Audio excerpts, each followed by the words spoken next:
మత్తయి సువార్త 16వ అధ్యాయం 18వ వచనం. మత్తయి సువార్త 16వ అధ్యాయం 18వ వచనం. మన సొంత తీసి మనము చదువుకుందాం. And I tell you that you are Peter, and on this rock I will build my church. The gates of Hades will not overcome it. దేవుడు చదవబడిన ఈ లేఖన భాగాన్ని ఆశీర్వదించును గాక. ఇదినము సంఘముగా మనం ఎలాగుండాలి, సంఘముగా మనం ప్రభుని ఎలా ఎదుర్కోవాలి, సంఘముగా మనను ఎలా సిద్ధపడాలి, ఈ విషయాలని పరిశుద్ధాత్మ దేవుడు సహాయం చేసిన కొద్దిసేపు వాక్యంలోంచి చూసుకోవడానికి ప్రయత్నం చేద్దాం.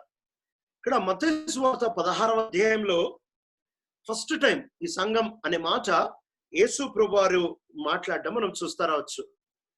ఇక్కడ మాట్లాడంగానే ఆయన చెబుతా ఉంటున్న మాట ఏంటి అనంటే, నా సంఘాన్ని నేను కడతా, I will build my church. Very clear, నా సంఘాన్ని నేను కడతా. ఇది ఎవరి సంఘం కాదు, ఇది మనిషి సంఘం కాదు, ఒక సంస్థ సంఘం కాదు, లేకపోతే ఒక దేశానికి సంబంధించింది కాదు, ఒక సిద్ధాంతానికి కూడా సంబంధించింది కాదు. ఇది ఒక వ్యక్తికి సంబంధించిన సంఘము అనే సంగతి మనం ఎన్నడూ మర్చిపోకూడదు.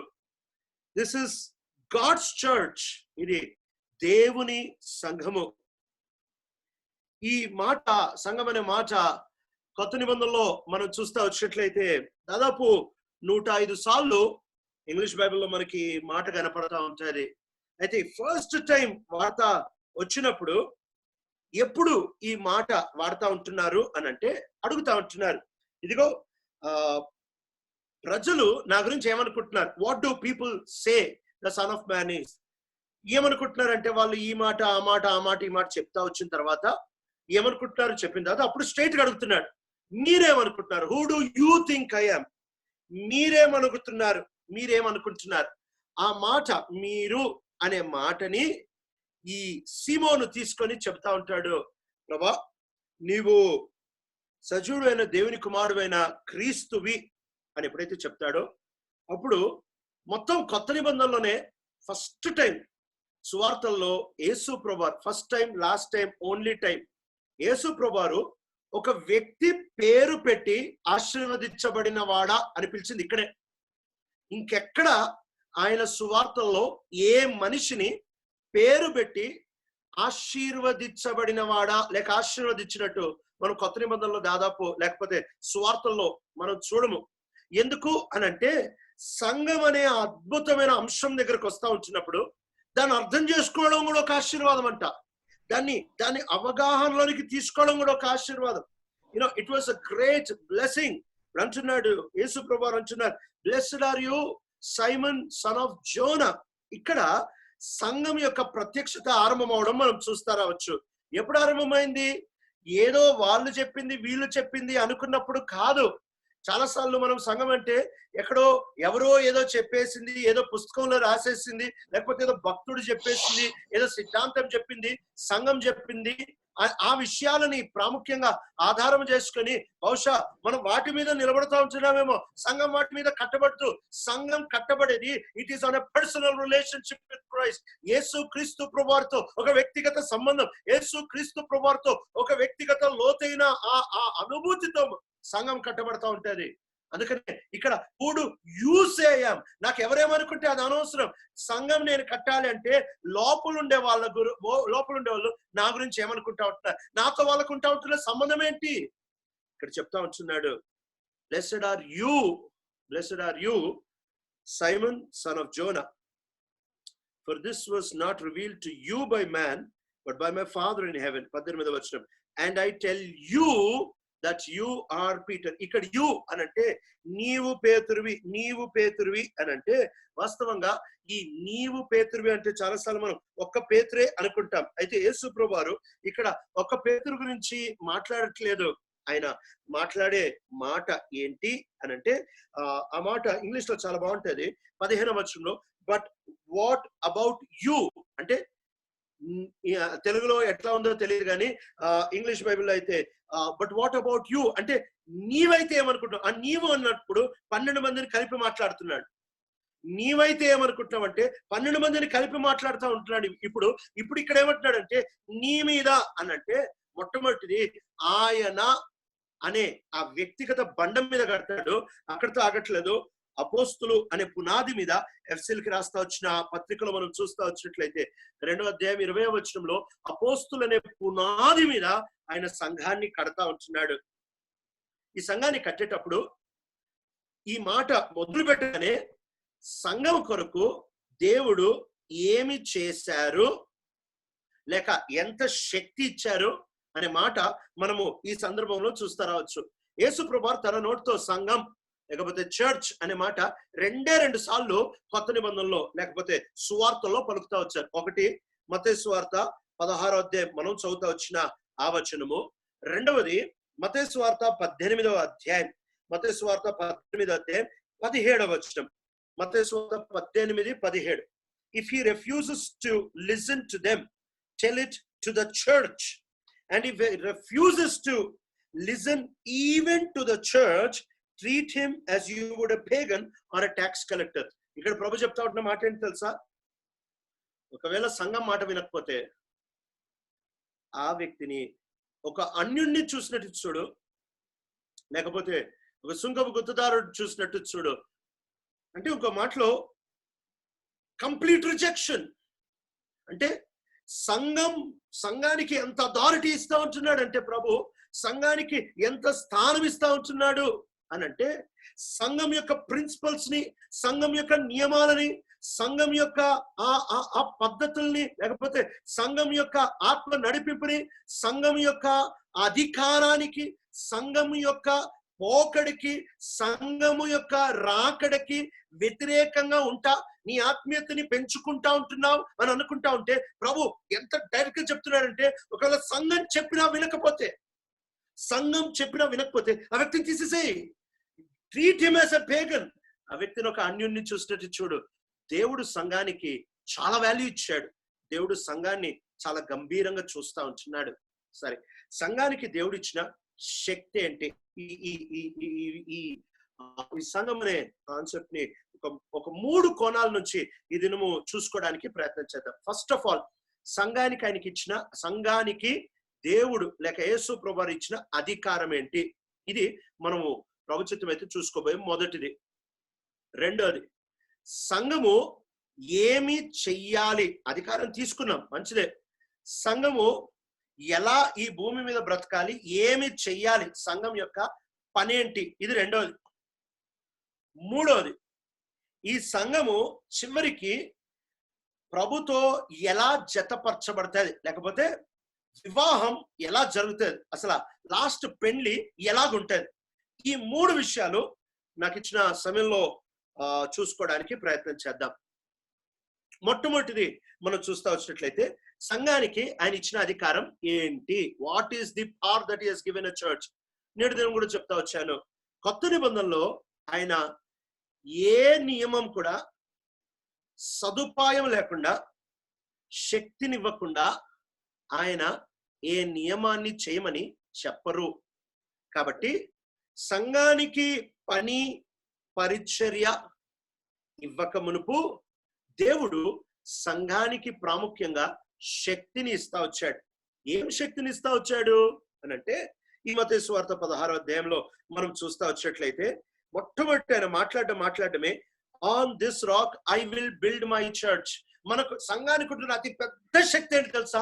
సంఘాన్ని సేవకుడు కట్టడు, సంఘాన్ని మనిషి కాదు ప్రాముఖ్యంగా కట్టేది, సంఘాన్ని ఇంకెవరో కాదు. దేవుడు అంటాడు నేను కడతాను, I may build my church, I should build my church. నేను ఆ సంఘాన్ని కట్టాలి కదా, నేను నా సంఘాన్ని కట్టాలనుకుంటున్నాను, నేను ఆ సంఘాన్ని కడితే బాగుంటది. కాదు.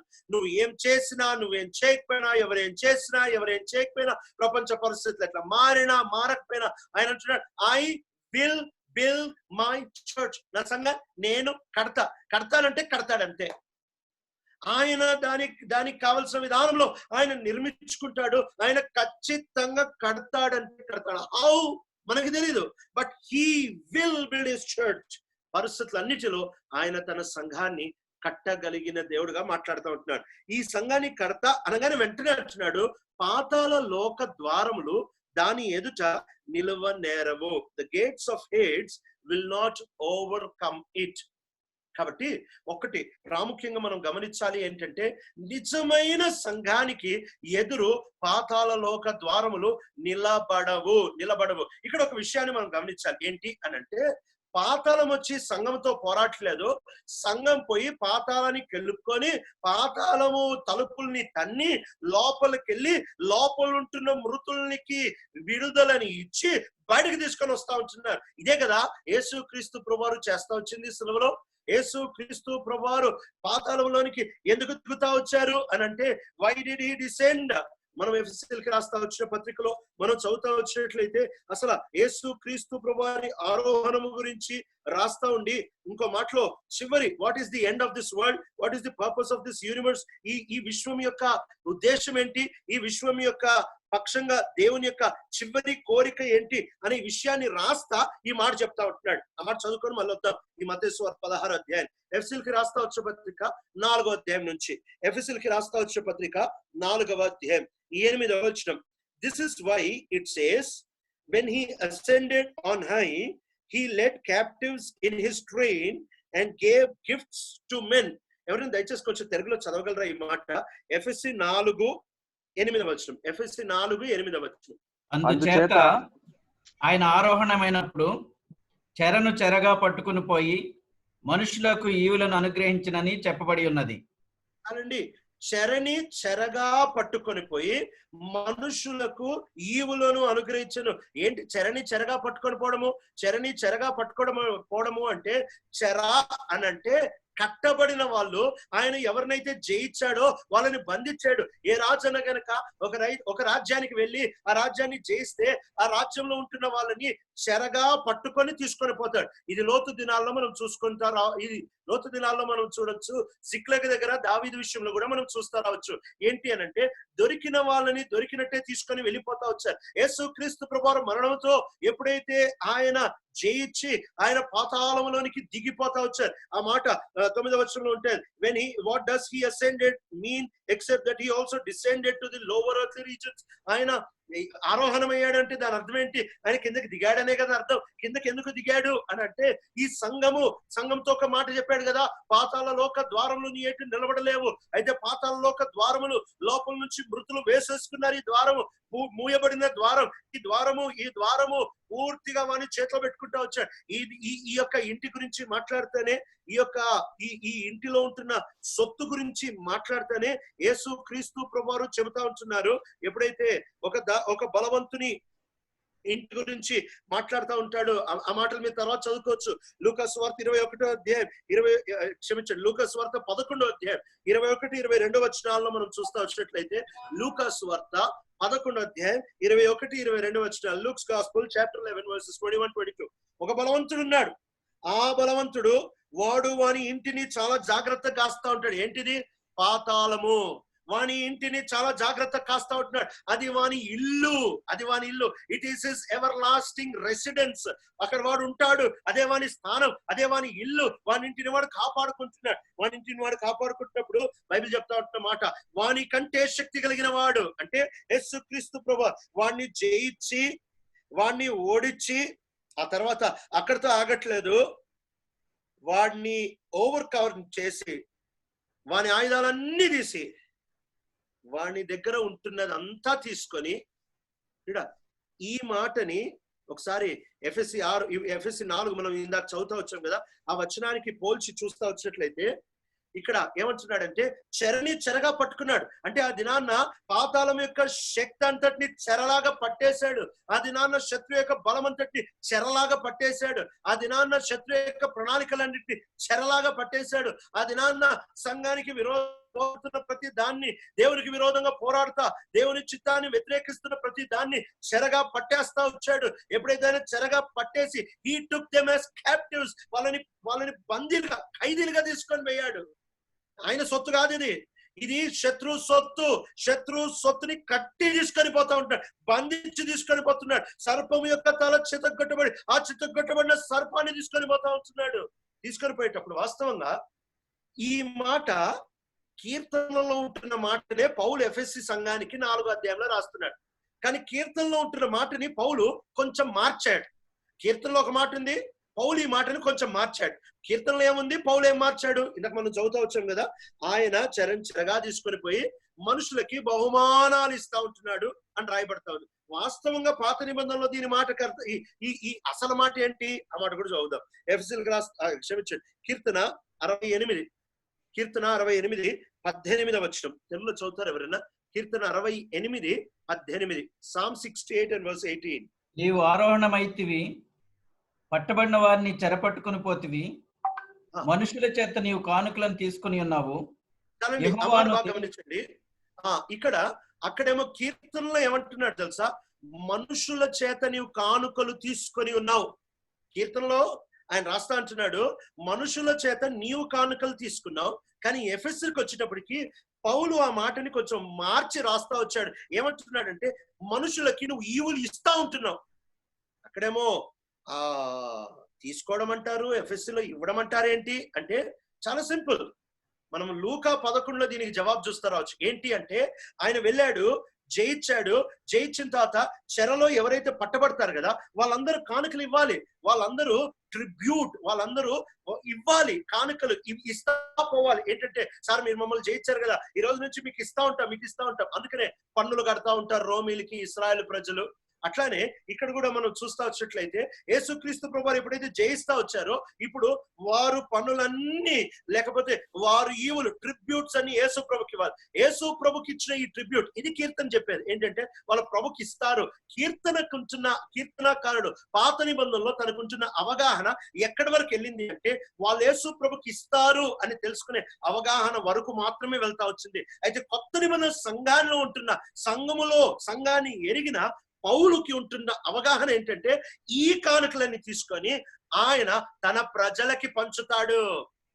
సంఘానికి ఎంత ఉన్నతమైన స్థాయి కదా, యేసయ్య విజయాలన్నీ సంఘానికి పంచి పెడతా ఉంటున్నాడు. అందుకనే మీరు పరమగీతం చూస్తా వచ్చినట్లయితే నిజంగా ఈ పరమగీతంలో ప్రియురాల గురించి రాస్తా ఉంటున్నమాట. ఆ మాట చదువుదాము, వద్దాము. పరమగీతము 4వ అధ్యాయం, పరమగీతము 4వ అధ్యాయంలో 4వ వచనం. పరమగీతం 4:4, your neck is like the tower of David built with elegance, on it hang 1,000 shields, all of them shields of warriors. దయచేసి తెలుగులో ఎవరైనా చదవగలరా? జయసూచకములు నుంచుటకై దావీదు కట్టించిన గోపురంతోను 1000 డాలులను శూరుల కవచములన్నీయును వేలాడు గోపురంతోను నీ కందకము సమానం. చాలండి. ఇక్కడ చూస్తే వచ్చినట్లయితే ఈ ప్రియురాలు సంఘానికి సాదృశ్యము. సంఘము మెడ మీద ఏమేమి వేస్తా ఉంటున్నారు తెలుసా? ఇక్కడ ఈ ప్రియురాలు గురించి రాస్తా ఉంటున్నాడు. తన మెడ మీద ఏముందంటే ఆన్ ఇట్ హ్యాంగ్ 1,000 shields, 1000 డాలులు, 1000 మంది డాలులు తీసుకొని ఈమె మీద తగిలించారు. వాస్తవంగా ఈమె జయించిందా? ఈ ప్రియురాలు ఏమైనా జయించిందా? ప్రియురాలు జయించలేదు. ప్రియురాలకంత శక్తి లేదు, ప్రియురాలకంత బలం లేదు. అయితే ప్రియుని విజయంలో నుంచి వచ్చిన, ప్రియుని శక్తిలో నుంచి వచ్చిన, ప్రియుని యొక్క ఆ అద్భుతమైన ఆ అనుభూతిలో నుంచి, ఆయన యొక్క స్థాయిలో నుంచి వచ్చిన ఆ ప్రతి డాలుని ఏం చేస్తా ఉంటున్నాడు తెలుసా? అంటే ఈ డాలుల్ని తీసేసి లాగేశాడు, తీసుకొని వచ్చి ఇవన్నీ మా కంఠానికి తగిలిచ్చారంట. అంటే యేసు క్రీస్తు ప్రభువారు విజయాలన్నీ, పాతాళంలో ఆయన సంపాదించిన విజయాలన్నీ, శత్రువు దగ్గర నుంచి ఆయన సంపాదించిన కొలసమంతా ఆయన మొత్తాన్ని తీసుకొని వచ్చి ఎవరి మీద వేస్తా ఉంటున్నాడంటే సంఘం యొక్క కంఠం మీద వేస్తా ఉంటున్నాడు. The adoring of the church. ఆ తర్వాత అంటున్నాడు all of them shields of warriors. ఇవన్నీ కూడా యుద్ధములో ఉంటున్న వీరుల యొక్క అద్భుతమైన శ్రేష్టమైన డాలులు. అందుకనే బాగా గుర్తుపెట్టుకో, ప్రభు తన విజయాలన్నీ సంఘం మీద పెడుతున్నాడే. నువ్వు నేను మన వ్యక్తిగత విజయాలన్నీ సంఘంలో కలపకూడదా? అందుకనే దావీదు అతి కీలకమైన బాహాటంగా అందరికీ కనిపించే విజయం. మొదటి సమూయేలు బాగా పరిచయమైన మాట, ఆ మాట 17వ అధ్యాయంలో దావీదు గొలియాతుని జయిస్తా వచ్చాడు. దావీదు గొలియాతుని ఎప్పుడైతే జయిస్తా వచ్చాడో, దావీదు గొలియాతుని జయించిన తర్వాత మనం చూస్తా వచ్చినట్లయితే బైబిల్ చెప్తా ఉంటున్న మాట 54వ అధ్యాయంలో, మొదటి సమూయేలు గ్రంథం 17:54లో, David took the Philistine's head and brought it to Jerusalem. మాట చూస్తా వచ్చు. వాస్తవంగా యెరూషలేంలో ఏముంది? అక్కడ యెరూషలేంలో మందిరం లేదు అప్పటికి. యెరూషలేంలో ఆయనకి ఇల్లు లేదు అక్కడికి. యెరూషలేంలో ఆయనకి అప్పటికి పెద్దగా మందిరం, మందసం ఇవి ఏవి లేవు యెరూషలేంలో. ఇవి ఏవి లేని కాలంలో కూడా బైబిల్ చెప్తా ఉంటున్నమాట, దావీదు వ్యక్తిగతంగా పర్సనల్ విక్టరీ, దావీదు వ్యక్తిగతంగా ప్రభు కృపను బట్టి ఏదైతే సంపాదిస్తా వచ్చాడు, ఎందుకు సంపాదించాడు తెలుసా? అది తీసుకొని వచ్చి యెరూషలేంలో పెట్టడానికి, ఫిలిస్తీన్ యొక్క తల తీసుకొని వచ్చి యెరూషలేములో పెడతా వచ్చాడు. ఎందుకంటే ఈ విజయం సంఘానికి. This victory belongs to the church. ఇది నాన్న ప్రియుడా, ఈ సంగతి నువ్వు నేను అర్థం చేసుకో. దేవుడు నన్ను రక్షించింది ఎందుకు తెలుసా? మనకుంటున్న ప్రతి వ్యక్తిగత విజయం, మనకుంటా ఉంటున్న ప్రతి రహస్యమైన విజయం, మనకుంటా ఉంటున్న ప్రతి ఆత్మీయమైన విజయం, మనకుంటున్న ప్రతి విజయాన్ని తీసుకొని వచ్చి సంఘంలో ఇవ్వడానికి, సంఘానికి ఇవ్వడానికి ఎంత శక్తిని ప్రభు మనకి ఇస్తా వచ్చాడు. The church is given all the victories of Christ. యేసు క్రీస్తు ప్రభు విజయాలన్నీ తీసుకొని వచ్చి ఆయన సంఘానికి ఇస్తా వచ్చాడు. Giving it to the church. ఇది నాన్న ఇక్కడ పర్సనల్ గా మనకంటూ ఎన్ని విజయాలు సంపాదించుకుంటా ఉంటున్నా, ఎన్ని విజయాలు, హౌ మెనీ విక్టరీస్. నాది నాది నాది కాదు. యేసుక్రీస్తు ప్రభువారు విజయాలన్నీ సంఘానికి ఇస్తున్నారే. దావీదు తన విజయం తీసుకొని వచ్చి సంఘానికి ఇస్తున్నాడే. ఈనాడు మన జీవితాల్లో మనం కూడా ఇది నేర్చుకోవాలి. పాత నిబంధనలో ఉంటున్న కేవలం ఒక సామాన్యమైన కట్టడతో కట్టిన ఒక మందిరము కోసమే దావీదు తన శ్రేష్టమైన సొత్తంతటిని తీసి ఇస్తే, సోదరుడు సోదరి, ఇక్కడికి ప్రాణం ఇచ్చిన యేసుక్రీస్తు ప్రభువారు కడతా ఉంటున్న ఈ అద్భుతమైన సంఘంలో నువ్వు నీ వంతు బాధ్యత ఇవ్వవా? ఆయన ఇస్తా ఉంటున్న శక్తి ఏంటి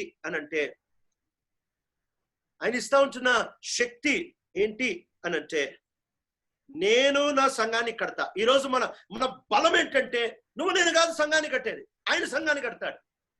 it is he who will build his church. నా సంఘాన్ని నేనే కడతా. అది నా సంఘం, నేను కట్టుకుంటా. మొత్తం నా లోపల నుంచే తీసి నేను కట్టుకుంటా. It is my belonging. నా సంఘాన్ని నేను కడతా, నాకు నచ్చినట్టు కట్టుకుంటా. ఎప్పుడైతే సంఘాన్ని కడతా అంటున్నాడు అని అంటున్నాడు, పాతాళ లోక ద్వారం దాని ఎటు నిలబడలేవు అంటే, పాతాళ లోకాన్ని ప్రభు కిందకెళ్ళాడు. మనం ఎఫ్సీలో చదువుతూ వచ్చాం కదా. FC 4లో మనము ఎక్కడ వదిలేము, అక్కడ నుంచి కొంచెం ముందుకు వెళ్దాము.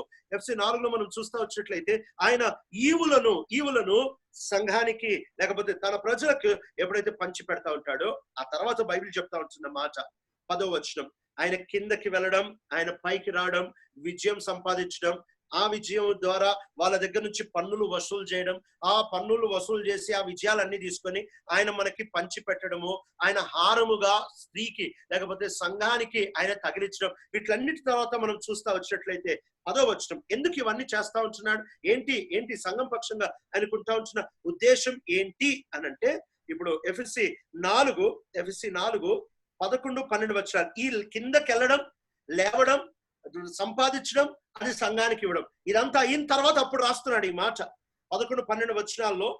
ఆయన ఇప్పుడు ఏమేమి ఇస్తా ఉంటున్నాడంటే, కొంతమందిని అపోస్తులుగా, ప్రవక్తలుగా, సువార్థికులుగా, ఆ తర్వాత సేవకులుగా, లేకపోతే కాపరులుగా, ఉపదేశకులుగా ఇచ్చిన తర్వాత ఇదంతా ఎందుకు అనంటే 13వ వచనంలో ఈ మాట అంటాడు.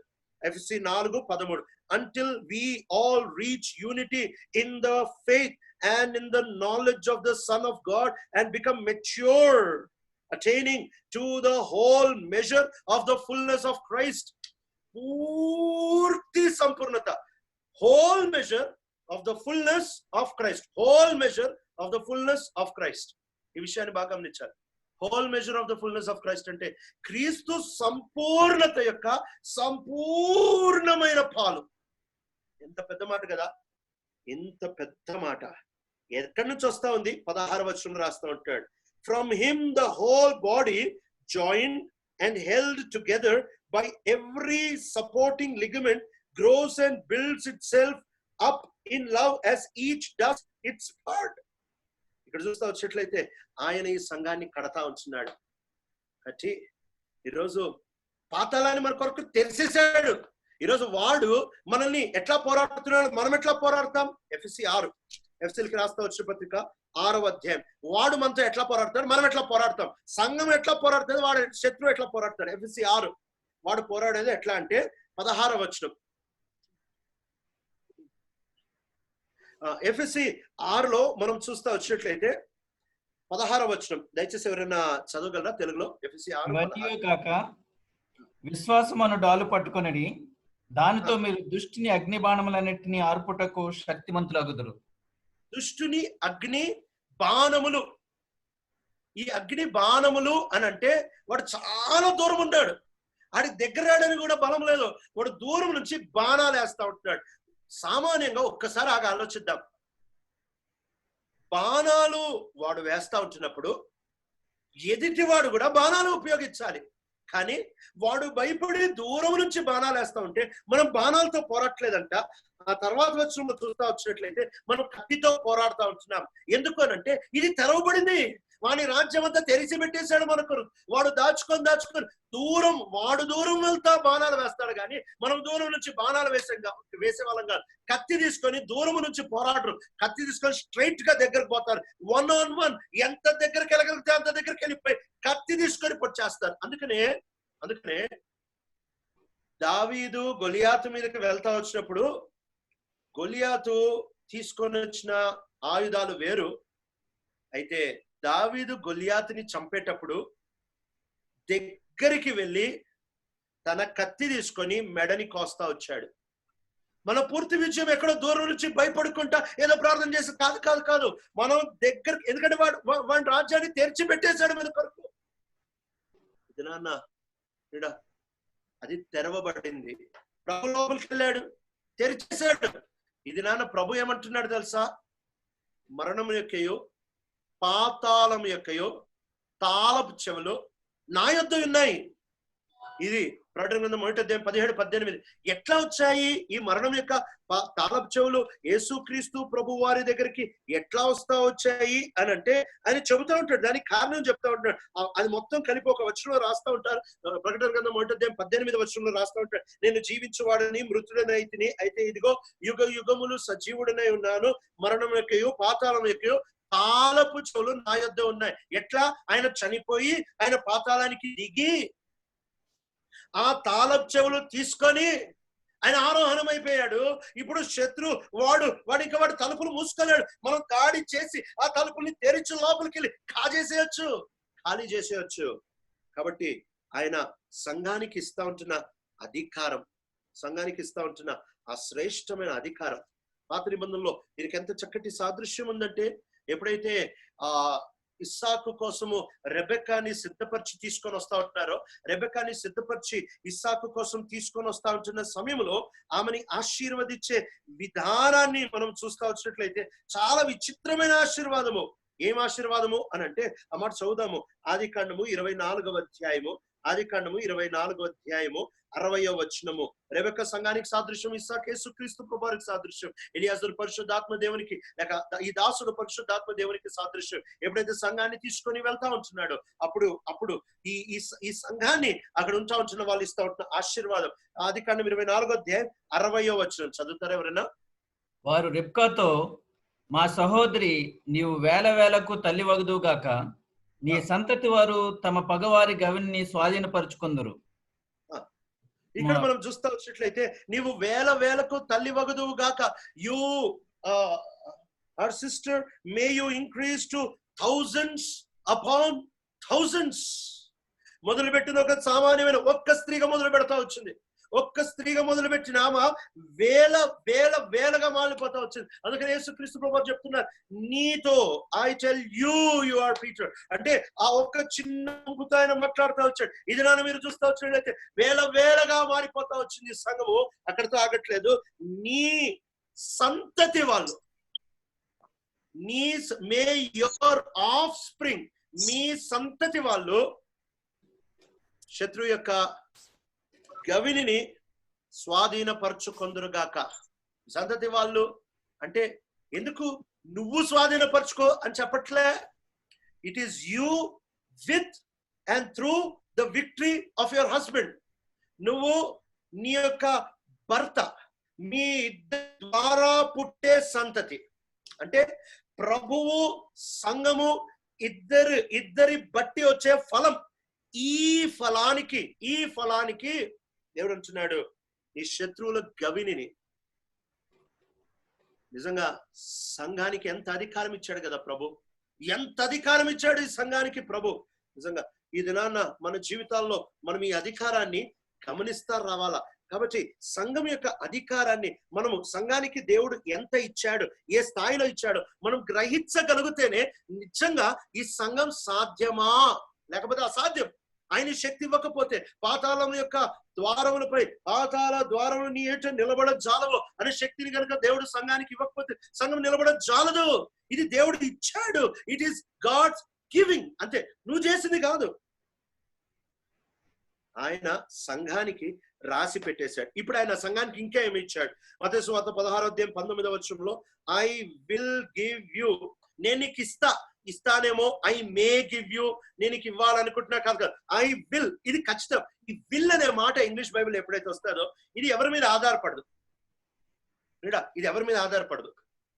విల్ అంటే నేను ఖచ్చితంగా ససేమి ఎవరు ఏమనుకున్నా, ఎవరు ఏం చేసినా, ఎవడు పాపం చేసినా, ఎవడు తప్పిపోయినా, ఎవడు వదిలేసినా, ఎవడు దూరం వెళ్ళిపోయినా, ఎవరు కాదన్నా, ఎవరు వదిలేసినా, లేకపోతే ఎవరు తప్పిపోయినా నేను మటుకు ఐ విల్ అంటే ఇది చేస్తానంటే చేస్తానంతే. కాబట్టి ప్రభు ఇక్కడ మాట్లాడే ఈ మాటలు ఎవరి మీద ఆధారపడదు, ఆయన మీద ఆధారపడుతుంది. ఈ శక్తి సంఘానికి ఆయన ఇచ్చే ఈ శక్తి, సంఘం యొక్క నిర్మాణం ఎవరి మీద ఆధారపడదు, ఆయన మీద ఆధారపడుతుంది.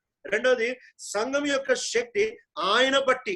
మూడవది సంఘం యొక్క అధికారం. ఇక్కడ 19వ చూస్తా, ఐ విల్ గివ్ యూ, నేను నీకు ఇస్తా. ఐ విల్ అంటే విల్ అంతే. I will give you the keys of the Kingdom of haven. What ever you bind on earth will be bound in heaven, what ever you lose on earth will be loosed in heaven. నిజంగా నువ్వేం విప్పుతావు అది విప్పడితే సంఘానికి దేవుడు ఇస్తా ఉంచిన ఈ అధికారం. ఇది నాన్న నువ్వు యేసు క్రీస్తు ప్రభుని నమ్మి ఒక విశ్వాసిగా అవ్వంగానే ప్రభు నిన్ను తన సంఘములో చేర్చాడు. ఈ సంఘానికి ఆయన ఇంత అధికారాన్ని ఇస్తా వచ్చాడు. ఇంకా చాలా అధికారాలు ఉన్నాయి. అయితే మెటుకి ఈ ఒక్క అధికారంతో కొంచెం ముందుకెళ్ళడానికి ప్రయత్నం చేద్దాం. మొట్టమొదటిది ఆయన అంటున్నాడు, నేను కడతా. పాతాళ లోక ద్వారం దాని నిలబడలేవు. వాడు బాణాలతో పోరాడతాడు, మీరు నేరుగా వాడి దగ్గరికి వెళ్ళిపోయి కత్తితో పోరాడతారు. నేను వాడిని కట్టేసి పెట్టేశాను, మీరు లోపలికి వెళ్ళిపోవచ్చు. లోపలికి వెళ్ళి వాడిని కొల్లసం అంతా తీసుకొని మీరు వాడుకోవచ్చు. ఒక మాటలో చెప్పాలంటే సంఘానికి శక్తి ఏంటి? సంఘానికి ఒక అద్భుతమైన శక్తి ప్రభు ఇస్తా వచ్చాడు. ఎప్పుడైతే సంఖ్యాకాండంలో ఆ మాట మనం చూస్తా రావచ్చు. సంఖ్యాకాండం 14వ అధ్యాయం, సంఖ్యాకాండం 14వ అధ్యాయం 9వ వచనం. యెహోషువ కాలేబులు చెప్తా ఉంటున్న మాట.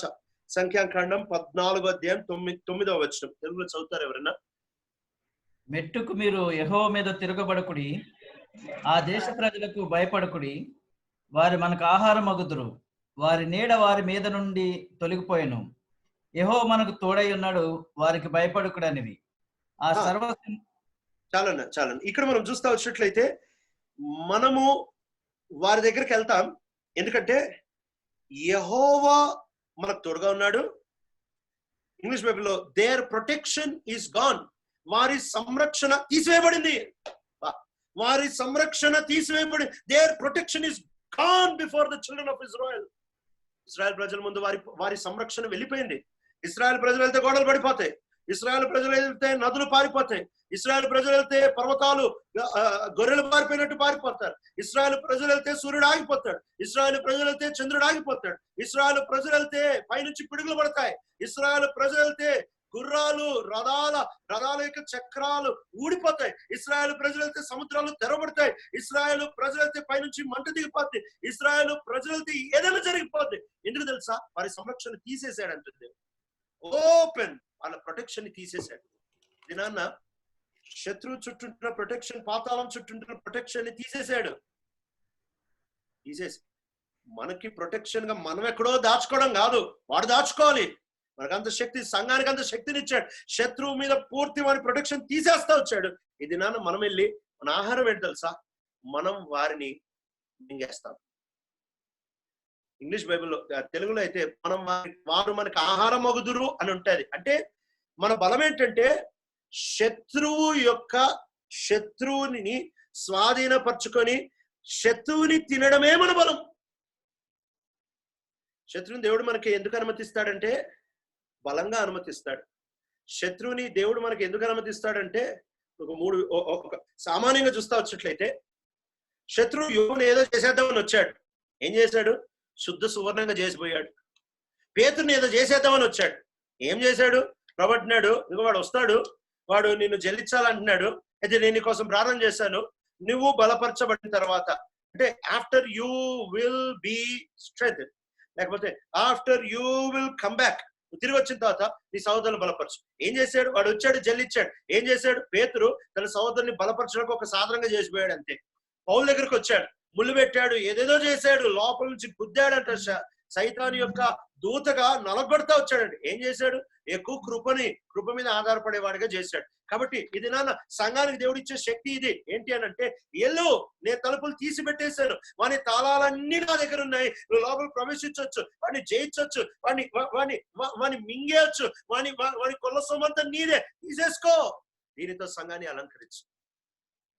This is not personal victory, ఇది వ్యక్తిగత విజయం. నీ కోసం ఒక వ్యక్తిగా కాదు, నువ్వు సంపాదించే ప్రతి ఆత్మీయమైన విజయం,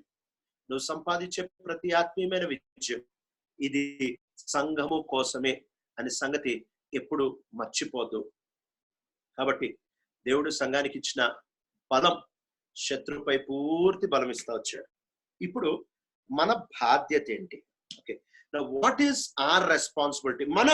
మన బాధ్యత ఏంటి? ఈ విషయాన్ని తూకిగా చూసుకుంటూ ముందుకు వెళ్ళడానికి ప్రయత్నం చేద్దాం. మన బాధ్యత, వాట్ ఈస్ అవర్ రెస్పాన్సిబిలిటీ అని అంటే, కొరింథీయులకు రాస్తా వచ్చిన 2వ పత్రిక 11వ అధ్యాయం. కొరింథీయులకు రాస్తా వచ్చిన 2వ పత్రిక 11వ అధ్యాయము 2వ వచనం. I am jealous for you with a godly jealousy. I promised you to one husband, to Christ, so that I might present you as a pure virgin to him. అని అంటున్నాడు. ఆ మాట కూడా చదువుతారా తెలుగులో ఎవరైనా? 2వ కొరింథీయులకు రాస్తా వచ్చిన పత్రిక 11వ అధ్యాయం 2వ వచనం చదవండి. దేవాసక్తితో మీ ఎడల ఆసక్తి కలిగి ఉన్నాను, ఎందుకనగా పవిత్రులైన కన్యకనుగా ఒక్కడే పురుషునికి, అనగా క్రీస్తుకు సమర్పింపవాలని మిమ్మల్ని ప్రదానము చేసి తిని గాని. ఇక్కడ చూస్తా వచ్చినట్లయితే, ఒక్కడే పురుషునికి అనగా క్రీస్తుకి పవిత్రమైన కన్యక వలె. ఇప్పుడు ఆయన ఇదంతా చేశాడు కదా, ఇప్పుడు నువ్వేం చేయాలి అంటే, పవిత్రమైన కన్యక వలె నువ్వు ఆయన కొరకు ప్రదానము చేయబడి ఉండాలి. నేను ప్రదానము చేశాను, ఇప్పుడు ఆ వివాహం కొరకు నువ్వు సిద్ధపడతారా? యేసు ప్రభు వచ్చేది కేవలం రాజులాగే కాదు, యేసు ప్రభు వచ్చేది ప్రధానము చేసుకున్న ఒక రాజు తన భార్యను తీసుకొని పోవడానికి వచ్చినట్టు వస్తున్నాడు. He is not just coming as a king, he is coming as a betrothed king. ఆయన ప్రధానం చేయబడిన తర్వాత వివాహం కొరకు వస్తూ ఉంటున్న రాజులాగా వస్తూ ఉంటున్నారు. కాబట్టి ఈయన ఏం చెప్తా ఉంటున్నాడంటే, మిమ్మల్ని మీరు ఒక పవిత్రమైన కన్యక వలె. కన్యక అంటే, నాటుగా చెప్పాలంటే కన్యక అంటే అర్థం ఏంటంటే, ఫస్ట్ చాలా సింపుల్ థింగ్. కన్యక అంటే లోతుగా ఎవరు ఆమెని ఎరగలేదు. ఆమెని ఎవరు లోతుగా ఎరుగుతారంటే చేసుకోబోయే భర్త మాత్రమే. ఇది నాన్న సంఘము అని మనం చెప్పుకుంటున్నాం. Is there any most holy place reserved for God deeply in your heart? నీ జీవితంలో లోతులో చాలా లోతులో ఆయన కొరకు మాత్రమే, ఎవ్వరు చూడనప్పుడు, ఎవ్వరికి తెలియకుండా, ఎవ్వరు గమనించకుండా, ఎవ్వరికి అర్థం కాకుండా నీ లోతైన స్థలాలను నీ ప్రభు కొరకు కన్యకలాగా ఏమైనా దాచిపెట్టుకుంటూ ఉంటున్నావా? లేకపోతే నీ ఫీలింగ్స్ అన్ని లోకంతో, నీ ప్రేమలన్నీ లోకంతో, నీ ఉద్రేకాలన్నీ లోకంతో, నీ విజయాలన్నీ లోకంతో, నీ ఆనందాలన్నీ లోకంతోనే పనిచేసుకుంటూ ఉంటున్నావా? సంఘముగా మనము ఒక పవిత్రమైన కన్యక అంటే ఆ కన్యక ఎలాగైతే నా భర్త కొరకు మాత్రమే దిస్ ఇస్ రిజర్వ్డ్, నా భర్తకు మాత్రమే దిస్ ఇస్ రిజర్వ్డ్ ఏంటంటే నా ఈ లోతు నా భర్త కొరకు మాత్రం. సంఘముగా నిజంగా is there any reservation for God? భార్య ఆగిపోయే స్థలం ఉంటుంది, భర్త ఆగిపోయే స్థలం ఉంటాడు, ఇంకెవరైనా ఆగిపోయే స్థలాలు ఉంటాయి, కానీ ఆ లోపలికి ప్రభు మాత్రమే. అందుకనే పాత నిబంధనలో మనం చూస్తా వచ్చినట్లయితే మందసాన్ని ఎప్పుడైతే నిర్మిస్తా వచ్చారో, మందసాన్ని నిర్మిస్తా వచ్చినప్పుడు బయట ఆవరణంలో ప్రజలు యాజకులు, లోపల ఆవరణంలో యాజకులు ఒక్కళ్ళే, అతి పరిశుద్ధ స్థలంలో ప్రధాన యాజకుడు ఒక్కడే. ఆ లోపలికి వెళ్ళేటప్పుడు పర్సనల్ స్పేస్ అనేది వస్తుంది. అంటే నీకు నీ దేవునికి అంతే. ఇలాంటి దగ్గర రిలేషన్ ని కాపాడుకోవడమే ఆ కన్యకత్వాన్ని కాపాడుకోవడం అంటే దేర్ ఆర్ సంథింగ్ నీ మోస్ట్ ఫీలింగ్స్, నీ లోపల ఉంటున్న ఇమోషన్స్, నీ లోపల ఉంటున్న డీపెస్ట్ లవ్స్, నీ లోపల ఉంటున్న ప్రేమలు, ఇవన్నీ ఆయన కొరకు మాత్రమే. పవిత్రమైన కన్యకగా మన సిద్ధపాటు, పవిత్రమైన కన్యకగా అక్కడితో ఆగట్లేదు. పవిత్రమైన కన్యకగా అంటే ఎవరు రెబెక్క గురించి చాలా క్లియర్ గా పరిశుద్ధాత్మ దేవుడి మాట రాయించి పెట్టాడు. ఏ పురుషుడు ఆమెని తాకలేదు, ముట్టలేదు. No man ever touched her. నిజంగా ఇలాంటి పవిత్రతను కాపాడుకుంటున్నావా? ఒకటి, నీ లోతులు నీ ప్రభుకే. ఆయన భార్యకి తెలియని లోతులు, పిల్లలకు తెలియని లోతులు, నీ ఆఫీస్ వాళ్ళకి తెలియని లోతులు నీ ప్రభుకే. నెహెమియా జీవితంలో ఇది చూస్తా రావచ్చు. నెహెమియా లోతుల్లో ఉండేది రాజు చెప్పారు. ఆఖరికి తను యెరూషలేములో ఉండేటప్పుడు తనతో పాటు కూడా ఎవరికి చెప్పలేదు. ఆయన ఖచ్చితంగా రాస్తాడు, ప్రభు నాతో చెప్పింది, ప్రభువును నా హృదయంలో పెట్టింది, అది నా లోపలే పెట్టుకున్నా.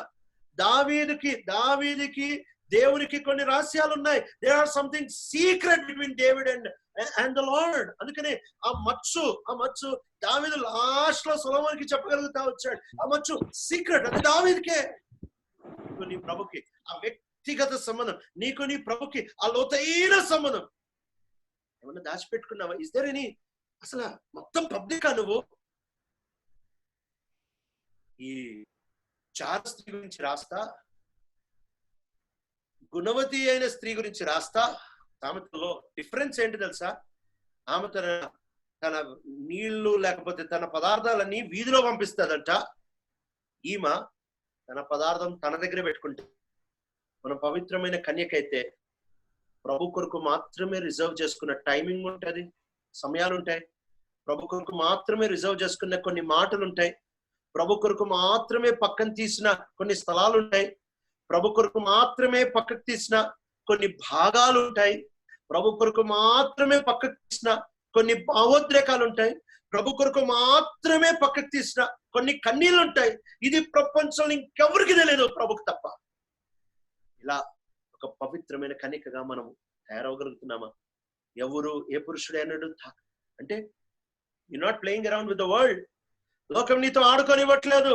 You are staying holy for the lord. నువ్వు ఎవరైనా నిన్ను తాకడానికి వస్తే excuse me, I am for the lord, నేను ఆ ప్రభు కొరకు.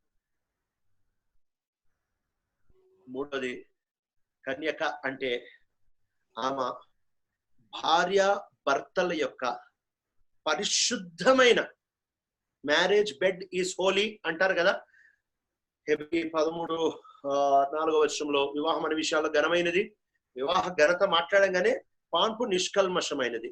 నిజంగా యాకోబు అయితే చాలా ఓపెన్ గా అడుగుతాడు. ఇంగ్లీష్ బైబిల్లో, మరి తెలుగులో ఎట్లుంటే తెలియదు కానీ, when will you give me my wife that I can live with her, అంటే ఐ వాంట్ దట్ ప్లెజర్. ఆమె ఈ ఆనందాన్ని అనుభవించకుండా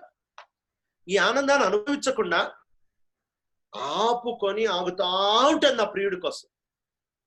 సంఘం కూడా కొన్ని ఆనందాలు తన ప్రభు దగ్గరికి మాత్రమే తెచ్చుకోవడానికి.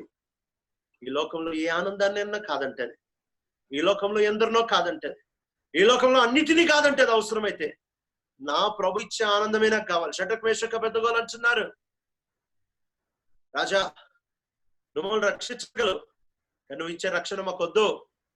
మా దేవుడు మమ్మల్ని రక్షించడానికి సమర్థుడు, ఆయన మాత్రమే మమ్మల్ని రక్షిస్తే మేము రక్షించబడతాం. నువ్వు ఇచ్చేది మాకొద్దు, నువ్వు ఇచ్చేది మాకొద్దు. ఈ మాట నీడా నిజంగా ప్రభుత్వం చెప్పగలమా? ప్రభా నాకు లోకం ఇచ్చేది వద్దు ప్రభా, నాకు నువ్వు ఇచ్చేది కావాలి. ఎప్పుడైతే సంఘం గురించి పౌలు రాస్తా ఉంటున్నాడో, పౌలు ఏ రేంజ్కి వెళ్ళిపోతాడంటే రహస్యముగా, అప్పటి వరకు పౌలు జీవితంలో రహస్యంగా ఏదైతే దాచిపెట్టుకున్నాడో, ఎందుకంటే తనకు తెలుసు బాహాటంగా ఒకవేళ నేను గనక నా ప్రార్థనలు బాహాటంగా చేస్తే నేను బహుమానం ఉండదు. ఒక గొప్ప భక్తుడిని ఇటీవల కాలంలో వింటా ఉంటే, ఒక గొప్ప భక్తుడిని ఇంటర్వ్యూలో అడుగుతా వచ్చారు ఒక ఆయన, బ్రదర్ మీరు రోజుకి ఎన్ని గంటలు ప్రార్థన చేస్తారు, మీ ప్రార్థన టైం ఏంటి? నేను చాలా ఈగర్గా ఈ భక్తుడు ఏం ఆన్సర్ ఇస్తాడని విన్నా. ఆయన ఇచ్చిన ఆన్సర్ ఏంటి తెలుసా? ఐఎమ్ సారీ బ్రదర్, పరలోకంలో నా బహుమానం పోగొట్టుకుందామని నాకు ఇష్టం లేదు, ఈ ప్రశ్నకి నేను జవాబు ఇవ్వను. వేల మంది వింటా ఉంటున్నప్పుడు సారీ బ్రదర్, ఈ ప్రశ్నకి నేను జవాబు ఇవ్వను, ఎందుకంటే నాకు నా ప్రభుకు ఉంటా ఉంటున్న ఆ రిలేషన్షిప్ అలాంటిది. అప్పుడు నాకు నిజంగా అనిపిస్తా వచ్చింది, ద మోస్ట్ డీపెస్ట్ మూమెంట్స్. ఇప్పుడు ఒక భార్యకి ఒక భర్తకి వాళ్ళు షాపింగ్కి వెళ్ళేటప్పుడు అందరు చెప్తారు, మేమిద్దరం షాపింగ్కి వెళ్ళామండి. ఒకవేళ భర్త చీర కొంటే, ఆమె ఏమన్నా కొంటే అందరికి చెప్తాం, ఇదిగో నేను ఇది చేసామండి, అది చేసామండి. ఒకవేళ కలిసి ఎక్కడైనా హనీమూన్కి వెళ్తే ఫొటోస్ ఆ సైట్ లో, ఆ రిసార్ట్ లో అన్ని తీసి మేము ఇక్కడికి వెళ్ళాం, మేము ఇట్లా ఎంజాయ్ చేసాం చెప్తారు. కానీ ఆ రిలేషన్షిప్ ఎప్పుడైతే డీప్గా వెళ్ళిపోతుంది కదా, ఆ రిలేషన్షిప్ ఎప్పుడైతే ఇంటిమేట్ గా, ఎప్పుడైతే లోతులోనికి వెళ్తుంది కదా, అది పర్సనల్ అయిపోతుంది, ఎవరికి చెప్పరు. ఎందుకు? ఆ స్వీట్నెస్ చెప్పుకుంటే అవమానంగా అనిపిస్తుంది. అంత లోతు లోపలికి ఒక భర్త భార్య వెళ్తారు. ఇక్కడ పౌలు ప్రభు కొరకు ఏదైతే చేశాడో అది గనక చెప్పుకుంటే, దాంట్లో గనక అచ్చయిస్తే తన బహుమానం పోతుంది అనే ప్రమాదంలో ఉన్నాడు. ప్రార్థన చేసింది చెప్పుకుంటే బహుమానం పోతుంది, ఉపవాసం ఉంది చెప్పుకుంటే ఫలం రాదు. యేసుప్రభువు చెప్పిన మాట, నీ కుడి చేత ఇచ్చిన ఎడమ చేతికి తెలియకూడదు అంటే నీ సమర్పణ తెలియకూడదు. నీ శ్రమలు ప్రభు కొరకు ఎక్కడి నుంచి తెలుస్తుంది? పౌలు తన శ్రమలన్నింటినీ ఎక్కడ చెప్పుకోకుండా దాచిపెట్టాడు. చెప్పాలని పౌలకు అసలు ఇష్టమే లేదు, దాచిపెట్టాడు.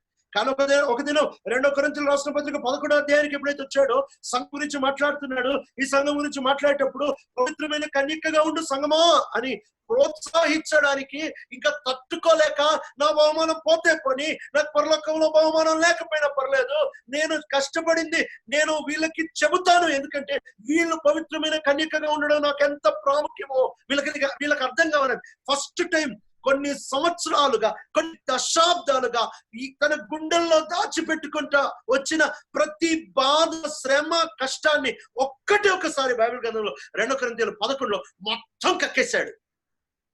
బెత్తాలతో కొట్టబడ్డ, రాళ్ళతో కొట్టబడ్డ, సముద్రంలో అప్పాయలు మొత్తం ఎందుకు కక్కేశాడు ఆ రోజు అంటే, పౌలు నువ్వు ఇది కక్కుతున్నావు, పౌలు ఇవన్నీ చెప్పేస్తున్నావు, నీ బహుమానం పోతుందంటే చేపోతే పని నా బహుమానం. సంఘం పవిత్రమైన కన్యకగా ఉండడానికి నా బహుమానం పోగొట్టుకున్న పర్లేదు. అప్పటి వరకు లోపల కట్టుకున్నాడు. సంఘం కట్టబడ్డానికి నా బహుమానం పోయినా పర్వాలేదు అని చెప్పి తాను సంపాదించిన క్రీస్తు శ్రమలనే విజయాలన్నీ సంఘానికి ఇచ్చేశాడు. అది నిజంగా పౌలు సంఘాన్ని పవిత్రమైన కన్యకగా తయారు చేయడానికి ఎంత ఇష్టపడ్డాడు కదా. ఇది నాన్న ఆ పవిత్రత, కన్యకత్వం, అంతేకాదు ప్రదానం చేయవని వాడివి. ఈ 3 అవగాహనలోనికి వచ్చావా? ఇంత శక్తినిచ్చిన ప్రభు నీ దగ్గర నుంచి అడిగేది నీ పవిత్రత, నీ దగ్గర నుంచి అడిగేది నీ కన్యకత్వం, నీ దగ్గర నుంచి అడిగేది నీ ప్రధానాన్ని కాపాడుకోవడమే. నీ పవిత్రత కాపాడుకోవడానికి నువ్వేం చేస్తా ఉంటావు? ఎందుకు కాపాడుకుంటున్నావు? లేదా పవిత్రతను ఎందుకు కాపాడుకుంటున్నావు అంటే ఒక యాంటిసిపేషన్, ఏదో బహుమానం దొరుకుతుందని కాదు. ఎందుకు తెలుసా? నా పవిత్రత అంతా కాపాడుకొని ఒకరోజు నా పవిత్రత అంతా సంఘానికి ఇస్తా. ఆ సంఘముగా మేమందరం కలిసి మాదంతా తీసుకెళ్ళి మా ప్రభుకి ఇచ్చేస్తాం. మా ప్రభు కోసం మా పవిత్రత కాపాడుకుంటున్నాం. చాలాసార్లు మనం పవిత్రంగా ఉండాలనుకునేది మన కోసం, బహుమానం కోసం అనుకుంటున్నాం. కాదు, మనం పవిత్రంగా ఉండేది ప్రభుకి మ్యాచ్ అవ్వడానికి. అందుకనే మీరు పరమ గీతంలో ప్రియుడు ప్రియురాల గురించి చదువుతూ వచ్చినట్లయితే వారి కళ్ళేమి చాలా అవయాలు, వీళ్ళిద్దరి పోలికలు ఉంటాయి. వీళ్ళిద్దరు ఒకేలాగా ఉంటారు. మ్యాచ్ అవ్వాలి కదా వెడ్డింగ్ రోజు. నీ పవిత్రతలో మ్యాచ్ అవుతున్నావా? నీ ప్రభు అంత పవిత్రతలోనికి, ప్రభు తనంత పవిత్రతలోనికి మనల్ని తీసుకొని రావాలని ఇష్టపడుతున్నాడు. ఎందుకంటే సంఘానికి ఆయన అంత శక్తినిచ్చాడు. సంఘం దగ్గర నుంచి ఒకటి కోరుతా ఉంటున్నాడు. నీ పవిత్రత కన్యకత్వం వేరు. పవిత్రత అంటే నీ పైన, నీ లోపల నువ్వు పాపాన్ని చేయకుండా ఉండడం, చేయకుండా నువ్వు తప్పించుకోవడం, సిన్స్ ఆఫ్ ఒమిషన్, చేయకుండా ఉండడం, మాట్లాడకుండా ఉండడం, వెళ్ళకుండా ఉండడం, ఇలా పవిత్రంగా కాదు. కన్యకత్వం అనేది వేరు. కన్యకత్వం అనేది it is the valid protection of your eligibility for a happy married life. నీ యొక్క కన్యకత్వం అంటే నీ యొక్క ప్రపంచంలో అతి విలువైన నీ గుణం, ఆ గుణం నీ ప్రభు కొరకు ప్రతిష్టంగా దాచిపెట్టుకుంటున్నావా? ప్రదానం చేయబడ్డావు, ఆ ప్రేమని ప్రభు కొరకు దాచిపెట్టుకుంటున్నావా? ఎందుకు ఇది అంటే నా ప్రభు కోసం, ఫర్ మై లవర్, నా ప్రభు కోసం. అంతేకాదు, ఇదంతా చెప్పిన తర్వాత ఒక దినాన్న ప్రభు వచ్చి సంఘాన్ని తీసుకొని వెళ్తారు. ఆ రోజు ఆ వివాహం ఎంత శ్రేయస్కరంగా, ఎంత బాగుంటుంది తెలుసా? నిజంగా ఆ అందం అనే మాట, సౌందర్యం అనే మాటకే అర్థం బైబిల్ గ్రంథం లాస్ట్ టైం బ్యూటిఫుల్ అనే మాట రాయబడతా వచ్చిందే ప్రకటన గ్రంథం 19వ అధ్యాయంలో. ఇదే లాస్ట్ టైం బ్యూటిఫుల్, సౌందర్యం అనే మాట రాయబడతా ఉంది. ఎప్పుడైతే సంఘాన్ని తయారు చేస్తా వచ్చారు, సంఘాన్ని సిద్ధపరుస్తా వచ్చారు, అది నాన్న సంఘము ప్రభు కొరకు అందంగా తయారవుతా వచ్చింది. ఆ రోజు ఆ వివాహం తుకిగా ఎలా జరుగుతుంది, తుకి ఒక 2-3 విషయాలు చెప్పి ముందుకెళ్ళడానికి ప్రయత్నం చేస్తా. ఆ గ్లోరీని ఎప్పుడు ముందు పెట్టుకో. ఉదయనాన్న నేను నా ప్రభు దగ్గరికి వెళ్తున్నా, ఉదయనాన్న నా పరిశుద్ధతతోనే నేను వెళ్ళగలను, ప్రభు నాకు ఇచ్చిన పరిశుద్ధతతో. రెండోది, ప్రభు నాకు ఇచ్చిన కనికత్వంతో, ప్రభు నన్ను ప్రధానం చేసుకున్న ఆ ఎంపికతో నేను వెళ్ళగలను అని జాగ్రత్తగా మనం వెళ్ళాలి. ఇప్పుడు ఈ ప్రకటన గ్రంథం 19వ అధ్యాయం ఎప్పుడు వివాహం జరుగుతుందంటే 18వ అధ్యాయం తర్వాత 19వ అధ్యాయం. 18వ అధ్యాయం బబులోను యొక్క అంతం, అబద్ధ సంఘం యొక్క అంతం, వ్యభిచారం యొక్క అంతం, బబులోను యొక్క సొమ్ము సొత్తు, విపరీతమైన డబ్బు పిచ్చి, విపరీతమైన కామ పిచ్చి, విపరీతమైన సుఖ పిచ్చి, విపరీతమైన పేరు పిచ్చి, ఈ పిచ్చిలన్నీ ఎప్పుడైతే 18వ అధ్యాయంలో కాలిపోతా ఉంటున్నాయో, ఆ కాలిపోతా ఉంటున్నప్పుడు వాటి యొక్క ఆ ధూపము ఎప్పటికీ లేస్తూనే ఉంటదంట. అది ఎప్పటికీ అది వస్తూనే ఉంటది. It will always be there for ever and ever. ఎప్పటికీ కాల్తాను ఉంటది. నిజంగా ఆ వివాహము ప్రభుతో జతపరచబడే సంఘం, ఆ దినం జతపరచబడే ఆ వివాహంలో ఇక్కడ సంఘం వచ్చినప్పుడు ఇప్పుడు పటాకాయలు కాల్చి డెకరేషన్ చేస్తారు కదా, ఆ రోజు పటాకాయలు కాలుతాయి. ఏం పటాకాయలు తెలుసా? బబులోన్ అనే పటాకాయలు కాలిపోతాయి. బబులోన్ అనే పటాకాలు కాలుతా ఉంటుండగా బబులోనులో నుంచి ఆ విపరీతమైన ఆ పొగలు, ఏం పొగలు తెలుసా? ఏం పొగలో సంఘం వివాహం జరుగుతా ఉంది తెలుసా? వెనకాల ఏ పటాకాలు కాలుతా ఉంటుందో తెలుసా? ఈ రోజు మనం చూస్తూ ఉంటున్న చిన్న చిన్న పటాకాలు కాదు. బబులోన్లో ఉంటున్న బంగారం, బబులోన్లో ఉంటున్న వెండి, బబులోన్లో ఉంటున్న వ్యాపారం, బబులోన్లో ఉంటున్న సూపర్ మార్కెట్లు, బబులోన్లో ఉంటున్న వేశ్యలు, బబులోన్లో ఉంటున్న శిక్షక అర్హమైన ప్రతి దురాత్మ, బబులోన్లో ఉంటున్న ప్రతి ఒక్కటి కాలిపోతా ఉంటున్నప్పుడు ఆ దానిలో, అందుకనే 19వ అధ్యాయం 3వ వచనం చదువుతున్నాను. And again they shouted, Hallelujah! The smoke from her goes up forever and ever. ప్రకటన 19:3లో హల్లెలూయా, దానిలో నుంచి వస్తా ఉంటున్న పొగ ఎప్పటికీ యుగ యుగాలు పోతూనే ఉంటది. goes up forever and ever. ఆ దినం ఒకసారి ఆలోచించు, ఆ పొగకి అంతం లేదు. ఆ పొగ వస్తా ఉంటుండగా బంగారం పొగ, వెండి పొగ, లోకంలో ఉంటున్న వైభవం పొగ, లోకంలో ఉంటున్న పాపం పొగ, లోకంలో ఉంటున్న అన్ని నాశనం అయిపోయి ఆ అద్భుతమైన పొగ వస్తా ఉంటుంది. ఇవన్నీ నాశనం అయిపోతా ఉంటున్నాం, ఇవి కాలిపోతా ఉంటున్నప్పుడు ఈ పొగలో వివాహం జరుగుతూ ఉంచాలి. ఈ అద్భుతమైన వెనక బ్యాక్గ్రౌండ్ తో, ఈ డెకరేషన్ తో జరుగుతూ ఉంటది. ఇప్పుడు 4వ వచనంలో the 24 elders and the 4 living creatures fell down and worshipped God who was seated on the throne, and they cried, Amen, hallelujah. Then a voice came from the throne saying, Praise our God, all you his servants, you who fear him, both small and great. ఇక్కడ ఆయనని సేవించుచున్న, ఆయనకి భయపడతా ఉంటున్న సేవకులారా, all you servants, వీళ్ళెవరు? పాత నిబంధన వాళ్ళు. పాత నిబంధన ఆల్ యు సర్వెంట్స్ అంటే పాత నిబంధన దాసులు అందరూ ఒక్కసారిగా కేకేస్తారు. ఏం కేకేస్తారు తెలుసా? అందరూ కలిసి వేస్తా ఉంటున్న కేక 6వ వచనంలో మనం చూస్తా వచ్చినట్లయితే ఆ విపరీతమైన అనేక విస్తారమైన ఆ పాత నిబంధన భక్తుల సమూహాల మీద సమూహాలు, దేవదూతల సమూహాల మీద సమూహాలు, వీళ్ళందరూ 6వ వచనంలో కేకలేస్తా ఉంటున్నారు. ఏంటి అనంటే 7వ వచనంలో let us rejoice and be glad and give him glory. మనము ఆయనకు మహిమ. ఎందుకు అనంటే వివాహ సమయం వచ్చేసింది. గొర్రెపిల్ల భార్య తనను తాను సిద్ధపరచుకుంది. పెళ్లి కూతురు సిద్ధపడుతుంది, కానీ ఇక్కడ రాయబడుతున్న మాట పెళ్లికి భార్య సిద్ధపడింది. పెళ్లికి భార్య సిద్ధపడడం ఏంటి అంటే ఆల్రెడీ భార్య అయిపోయినంత సిద్ధపాటుతో వచ్చేసిందంట. వచ్చి ఆమె నిలబడతా వచ్చింది. ఆమె చక్కటి వస్త్రాలు ఇస్తా వచ్చారు. నిజంగా ఎంత అద్భుతమైన వివాహం జరుగుతా వచ్చిందో. పక్కన వాళ్ళ పాటలే, వాళ్ళే మన వెడ్డింగ్ సాంగ్. ఒక పెళ్లి జరిగేటప్పుడు ఒకసారి ఆలోచించండి, బయటంతా డెకరేషన్. ఏంటి డెకరేషన్ అంటే బబులోన్లో కాలుతా ఉంటున్న అవన్నీ డెకరేషన్ గా వాడుతూ ఉంటారు. మనం నడుచుకుంటా లోపలికి వచ్చేటప్పుడు పెళ్లి పాటలు పాడుతూ ఉంటారు. ఎవరు పాడుతూ ఉంటున్నారు? ఆ పాట ఎట్లుంటే తెలుసా? ఆ పెళ్లి పాట ఎట్లుంటే తెలుసా? హల్లెలూయా అని చెప్పి మొత్తం పాత నిబంధన భక్తులందరూ కంఠ స్వరం ఎత్తి, దేవదూతలందరూ, అక్కడ ఉంటా ఉంటున్న పరలోక వాసులందరూ కేకలేసి గట్టిగా song number 1, song number 3, song number 4 వాళ్ళు నిలబడి పాడుతూ ఉంటుందిగా సంఘం అలా నడుచుకుంటూ లోపలికి వస్తారు. సంఘం అలా నడుచుకుంటూ లోపలికి వస్తా ఉంటున్నప్పుడు నిజంగా ఆ సంఘం వేసుకున్న వస్త్రాలు ఎంత చక్కటి వస్త్రాలు.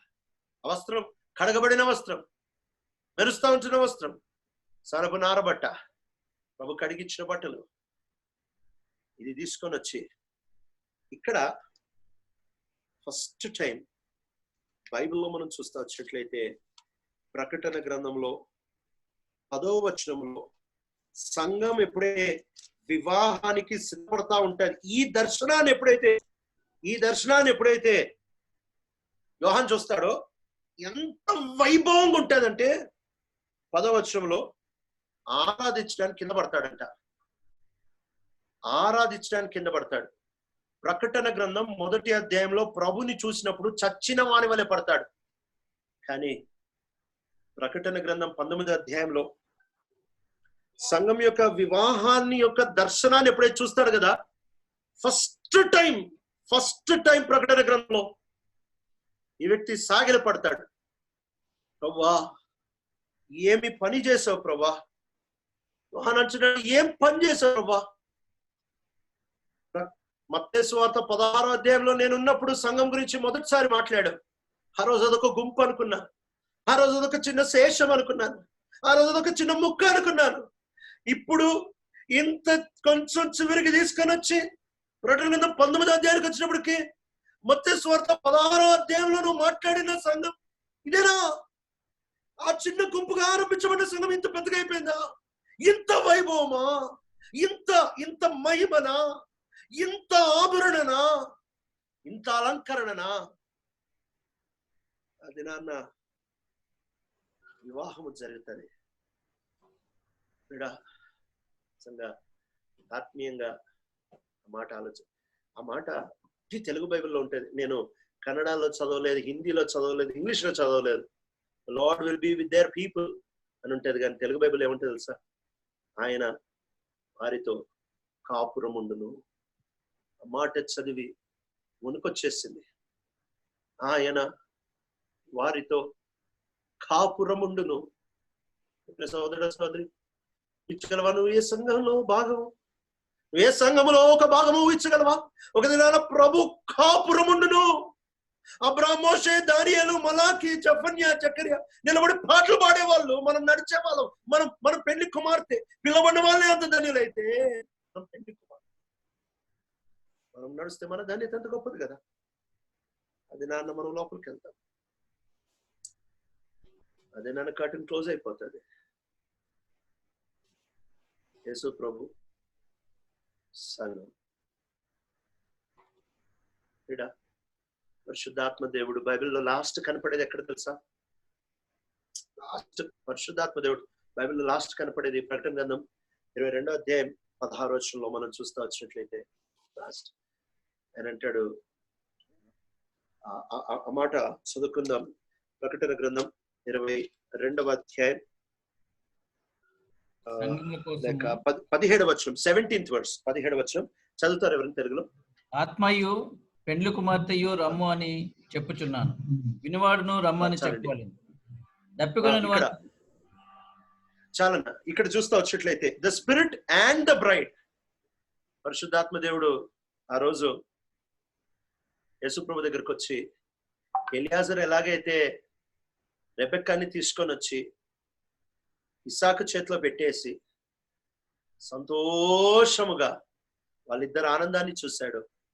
పరిశుద్ధాత్మ దేవుడు నిన్ను నన్ను సిద్ధపరిచి ఆయన చేతిలో పెడతాడు. అది నాన్న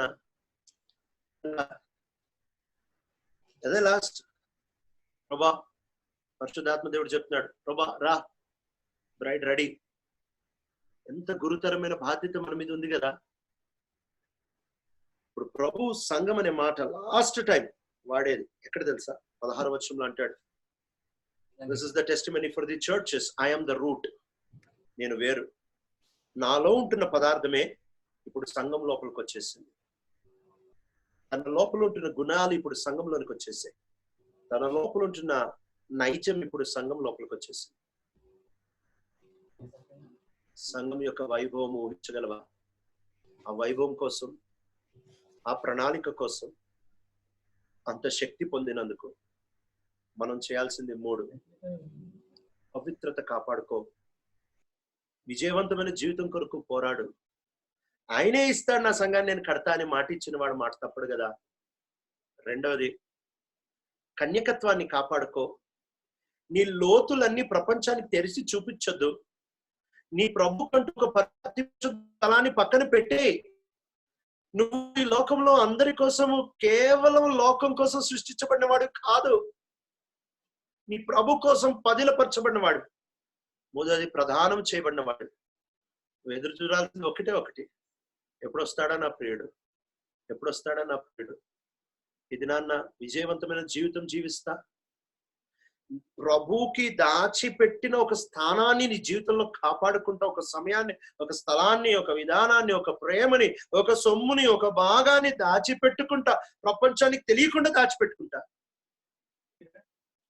నా ప్రభు ఎప్పుడు వస్తాడని నేను ఆయనతో వెళ్ళిపోతాను. నేను సిద్ధపడితే కొన్ని రోజుల తర్వాత, కొన్ని సంవత్సరాల తర్వాత, కొన్ని దశాబ్దాల తర్వాత మనకు తెలియదు. ఒక దినం వస్తుంది, సంఘం అంతా నడిచేటప్పుడు ఆ సంఘంలో ఒక భాగంగా ఉంటాం. ఆ రోజు తెర వేసేస్తారు. తెర వేసేది ఎందుకు తెలుసా? కేవలం అందుకనే పరమగీతం ముగించబడేది ఎలా తెలుసా? ప్రియురాలు ప్రియుడిని వచ్చేసే వెళ్ళిపోదాం, మనం ఇద్దరమే వెళ్ళిపోదాం. ఎక్కడికి వెళ్ళిపోదాం? పెద్ద పెద్ద పర్వతాల మీదకి వెళ్ళిపోయి మనం ఇద్దరమే గజల్ ఒక ఇల్లులాగా ఒక లేత జింకలాగా మనం ఇద్దరమే తిరిగేద్దాం, పరిగెద్దాం, ఎంజాయ్ చేద్దాం. రోజు ఆ కర్టన్ క్లోజ్ అయ్యేటప్పుడు, ఆ తలుపు వేసేసేటప్పుడు, ఒకరోజు వివాహం అయిపోయిన తర్వాత ఆ ఆత్మీయ కాపురత్వం అనే అనుభూతిలోనికి వెళ్ళడానికి ఎంత జాగ్రత్తగా ఉండాలి. నా సంఘాన్ని నేను కడతా అంటున్నాడు ప్రభు. అప్పగించుకో, ఆయనే కడతాడు. ఒక దినాన్న ప్రభు కృపను బట్టి, ఆయన ఏర్పాటును బట్టి, ఆయన పిలుపు, ఆయన ప్రణాళికను బట్టి మనం అందరం యేసు ప్రభు కర్టన్ వేసినప్పుడు లోపల దేవుడు ఉంచును గాక. దేవుడి వాక్యాన్ని ఆశీర్వదించు.